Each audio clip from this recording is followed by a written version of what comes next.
Hi, everyone. Welcome to another Beauty Talks on Facebook Live with ABA Canada. Today, we're going to be talking about the halal beauty industry with Dr. Umar Dar from Tuesday in Love Cosmetics, who I will be bringing in right now. Hi, Dr. Umar. Hey, everybody. How you guys doing? Thanks for having me here. Thank you for being with us. So, halal beauty and the halal beauty industry, a topic that many have maybe not talked about, heard about, or even thought about in a while, but something that is a huge billion-dollar industry with lots of clientele, and something that we'd love to learn more about from you. And you are the CEO of Tuesday in Love, which is a halal nail polish and cosmetics brand, and have quite the authority in it. Could you please take the floor and let us know a little bit? All right. So to start off, the halal beauty industry, when we're talking about the beauty industry and the halal and catering to Muslim women, I would say that probably in the past decade or so, it's been one of the fastest growing industries in the beauty market. And not only has it been one of the most fastest growing industries, it's also been one of the most controversial growing industries as well. And we're going to get into that a little bit later as to why and sort of like what are the dynamics around it. So I would say that the number of people, for example, that are discovering halal beauty is pretty much going up exponentially every year. So more and more Muslims and more Muslim women are realizing that, oh, there are these, parts in the beauty industry where they don't necessarily have certain products or services available to them, and now companies are coming up with solutions to these problems. So for us at Tuesday in Love, one of the problems was with nail polish. So for our viewers who may not be familiar with what halal nail polish is, just to give you a quick idea. So Muslim women or Muslims are required to pray 5 times a day. And before we pray, we are required to do ablution, which is washing before your prayers. And part of that washing includes washing your hands and, of course, washing the fingernails. And water has to touch every part that you're washing, which includes the fingernails. And with regular nail polish, the big problem was, well, it creates a solid barrier to water. So for a Muslim woman who likes to wear nail polish, what would happen is, well, if she's praying 5 times a day, that means every time you got to take out the acetone and you got to take off the nail polish, which takes 10-15 minutes easily. And then you got to wash up and then pray. And then if you want, you got to put it back on. Very tedious and time consuming. So what's unique about our nail polish is that it is a water permeable nail polish, which means that water actually seeps through the nail polish down to the nail bed, allowing it to wash it, and women don't have to take it off before performing that. So it solves a very sort of unique niche problem, but that sort of innovation or element is what really helped catapult us into the halal market. And it's funny because a lot of these things also go over into other sort of areas. Like we found out that even though it's a halal product, women who like to have healthy nails that don't dry out also like our products, because again, having water and moisture going down to your nail beds is great. It prevents them from getting brittle. Okay, so that's a very, very interesting take. I don't think anyone has even thought of that, and especially if you think about if you get like nail art or manicures that you've paid for, like you're going to have to remove it before you pray, and you're doing it 5 times a day. So then you're not going to be going to the salon, are you? Unless it's something you can reuse. Exactly. Okay, very interesting. And so how did you come up with the permeable versus non-permeable nail polish? Like, is there the best way to showcase it somehow? Yeah, I mean, the way we came about it sort of is what I call it's our love story. And so back when I was a medical student, my wife and I, we were pretty much broke poor, because when you're a student, you're studying, you don't have a job, so it was very difficult times. And this one time we were out in the mall and she was looking at just some cosmetics and nail polish, and she picked up a bottle, and I could tell that she kind of looked at the price and then kind of just put it down. And it was at that moment that it really just broke my heart. I'm like, man, I'm so dirt poor. I can't even buy my wife a bottle of nail polish.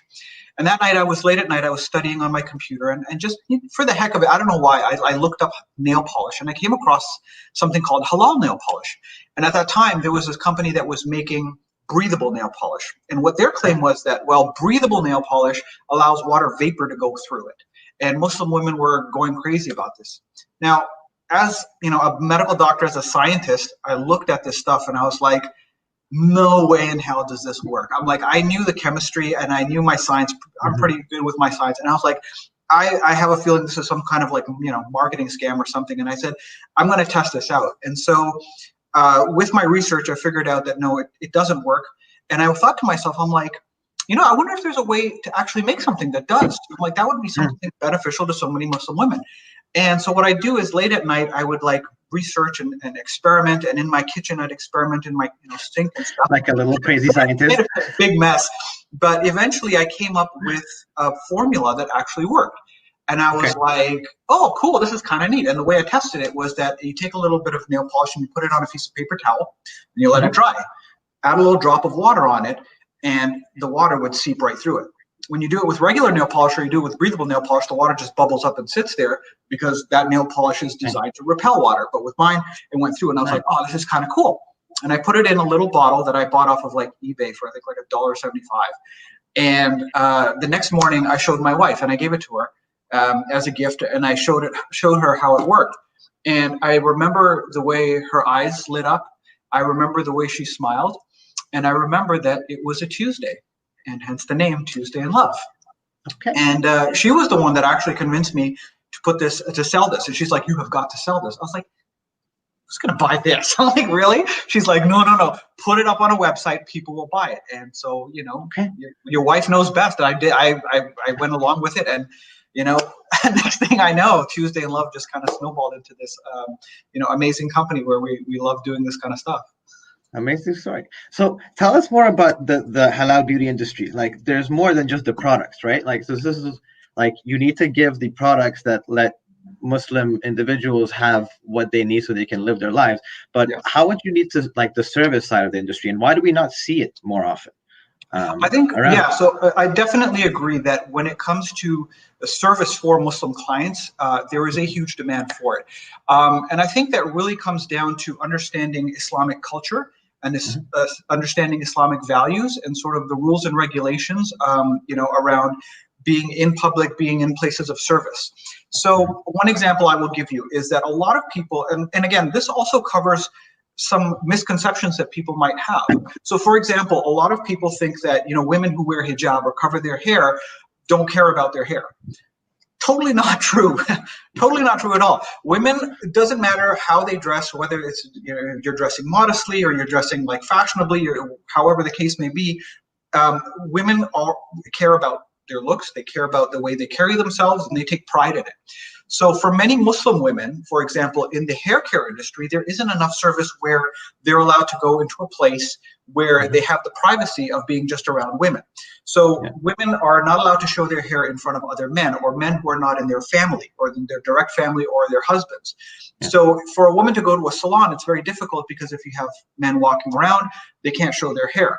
However, if, let's say, for example, a salon that is in an area where there is a lot of Muslim women or a lot of population of Muslims, they want to cater to the Muslim demographic, a great way would be to have sort of a separate room where you have, female hairstylists, and there are no windows or anything around, and women can just go there and get their hair done.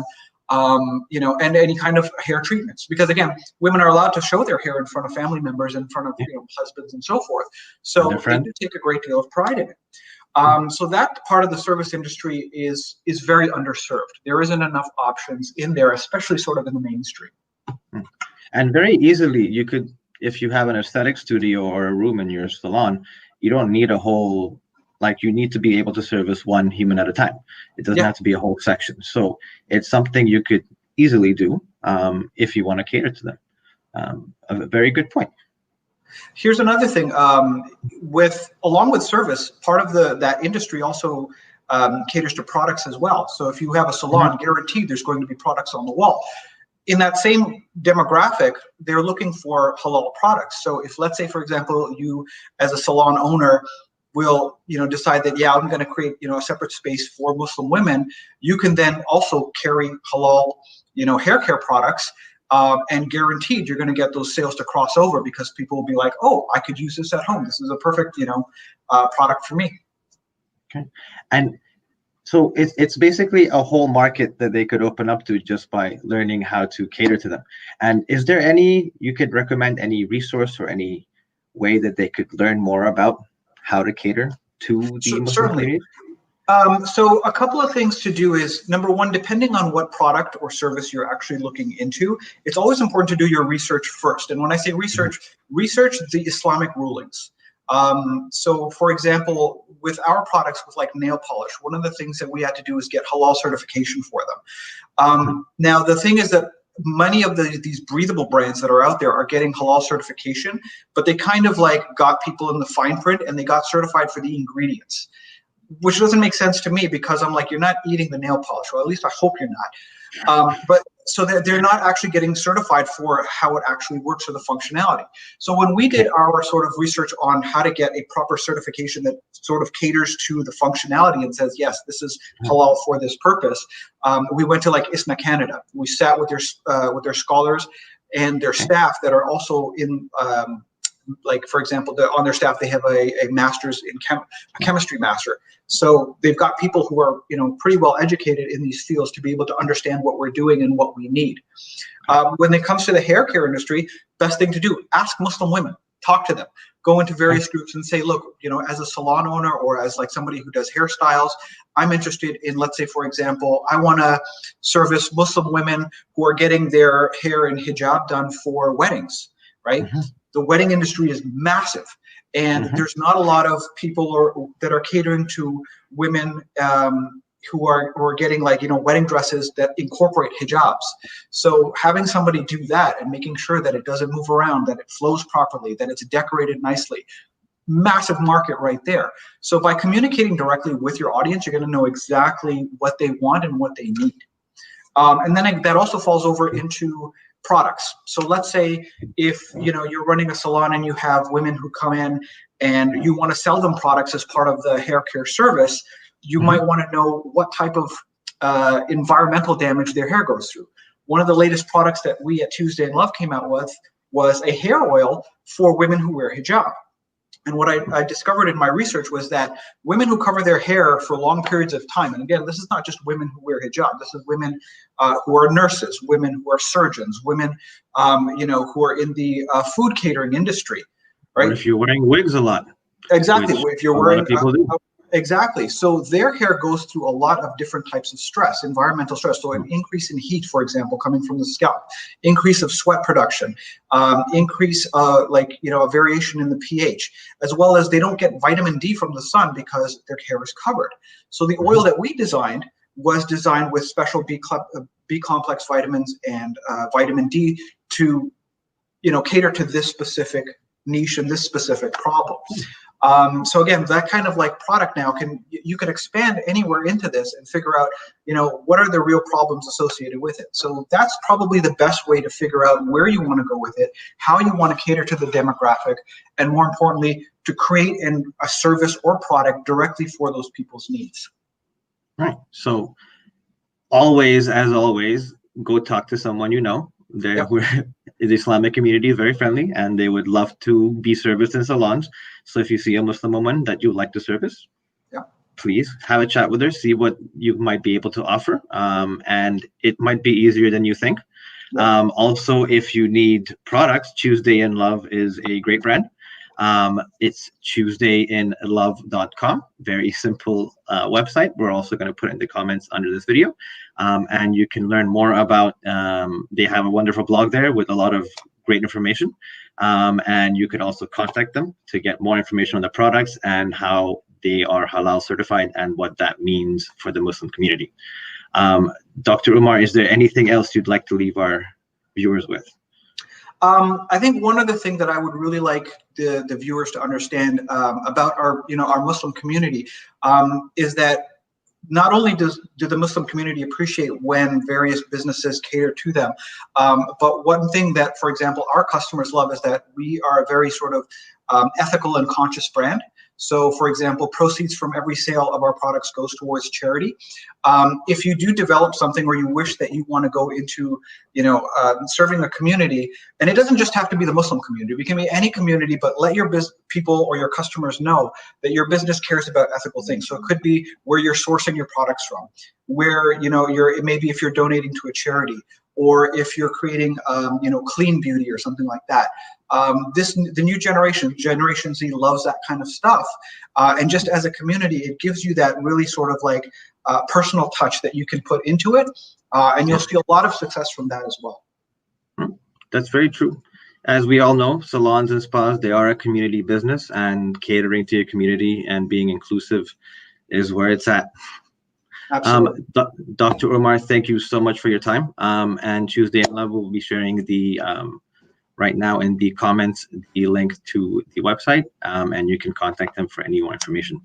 Thank you again, Dr. Umar, and we hope to have you back on soon. Thanks so much for having me. Cheers. Take care.